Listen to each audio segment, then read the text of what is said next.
Astrological conjunctions can be used as a marriage determinant.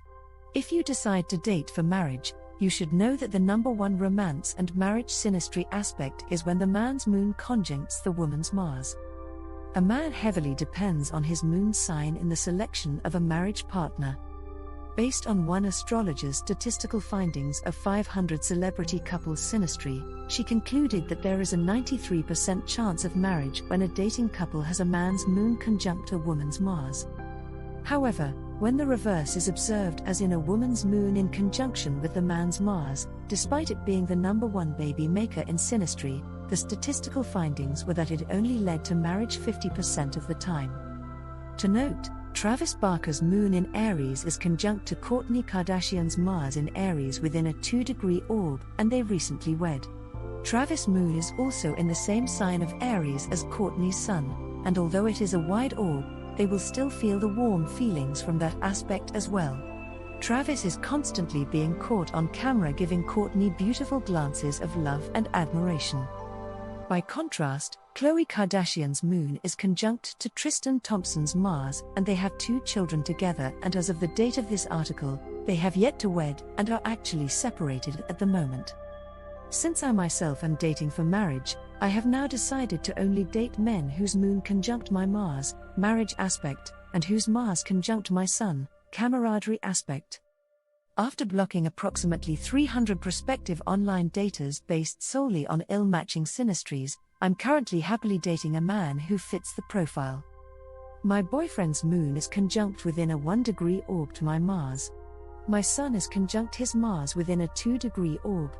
His Eros is also conjunct my Venus within a 1-degree orb, and my Eros is conjunct his Mars within a 4-degree orb. In addition, his Sun and my Moon are in the same sign. Even though it is a wide 20-degree orb, it still provides warm feelings in the relationship. The love and respect just flows easily. Do we have any red flags in our synastry? Yes, we have squares.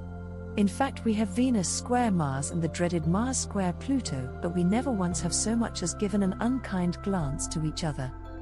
In fact, both of those aforementioned squares are highly sexual, and I'm convinced that they add some potent fire to our synastry.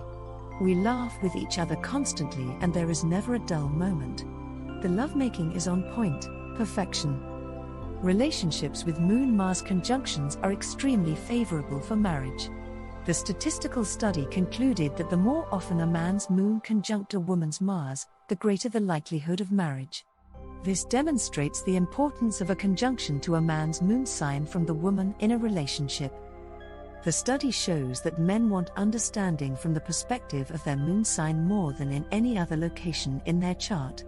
The Moon-Mars conjunction in synastry is more potent than the classic Sun-Moon conjunction in synastry and indicates a higher probability of marriage. In relationships with a Moon-Mars conjunction, the Mars person is generally the more forceful, demanding and dominant partner. The Mars, masculine, paired with the Moon, feminine, brings forth these energies in a relationship. This is why the reversal, the man's moon conjunct the woman's Mars, is actually better for marriage prospects and for the relationship overall. The emotional traits that a man typically hides will come to the forefront with his partner and put him in touch with the softer qualities needed for a potential relationship and family. When the woman is the Mars in the relationship, it gives her a stronger voice. Despite the man's moon conjunct the woman's Mars being the number one marriage aspect, longevity of the marriage is not guaranteed. Remember Johnny Depp and Amber Heard? Yes, they have. Johnny Depp, man's moon in Capricorn conjunct Amber Heard, woman's Mars in Capricorn within a 2-degree orb. Amber Heard and Johnny Depp also have the worst synastry aspect in their chart, thus the failure of their marriage, and that will be discussed in another video. As another example, Brian Austin Green and Megan Fox also have man's moon conjunct woman's Mars in the chart. Brian and Megan also have the very favorable moon to Venus conjunction. Despite divorcing, they wed and have 3 children. Moon-Mars gives a magnetic pull bringing the couple together. In fact, the Moon-Mars is so primal, couples with seemingly nothing in common will gravitate towards one another. The Moon-Mars aspect operates instinctively, and the partners find a way to talk, interact, and escalate their attraction to more. If you only have one aspect in Synastry, Moon Mars is the one you want for the best chance of relationship success. This content was written by astrologer Amanda Bell. Please like and subscribe to Phenomenal Astrology.